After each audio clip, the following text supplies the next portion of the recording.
গরু গোস্ত দিয়ে ভাত খাওয়াইছে। আমি বেড়া অবস্থা আমি বুঝছি। আরে চাচা মাংনা কান্দুই না যে চোখ দিয়ে এক ফোঁটা পানি বাইরে না। পিঁপড়ায় খাইবো বড় লোকের দন।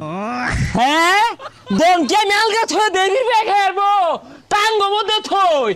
না না না না হাই হাই রে ই বেহরে অত্যাচার হলে কুলাই বকিবে। এ হড়া আম খাইছে 1.5 কেজি ওজনের আর বাদুর না এগুলা আজ না ইলে আম খাই আরতাছে। হ্যাঁ কি বড় বড় আমগুলা হবে রাঙ্গা হয়ে আইছে খায়া নাশ করে আসছে। হ্যাঁ বাদুর গেলি এনতে। হ্যাঁ খায়া শেষ করে আসছে। হ্যাঁ এই যার একটা শেষ করে আসছে আমার ক্ষতি রে। ও না তো বইছি এটা আম পড়তেছে না, এটা বল লইব পুরোই লো দূর দেই। বাদুর গুলাও না ডিজিটাল দেহে কোন সময় লোডশেডিং হয় কারেন্ট জায়গা ওই থাহে আহে রে ও সময় আমগুলা খায় জায়গা। এই গেন্দা বিষয়টা কি তুমি নেবো কে? না কাহা এমনি বইছি।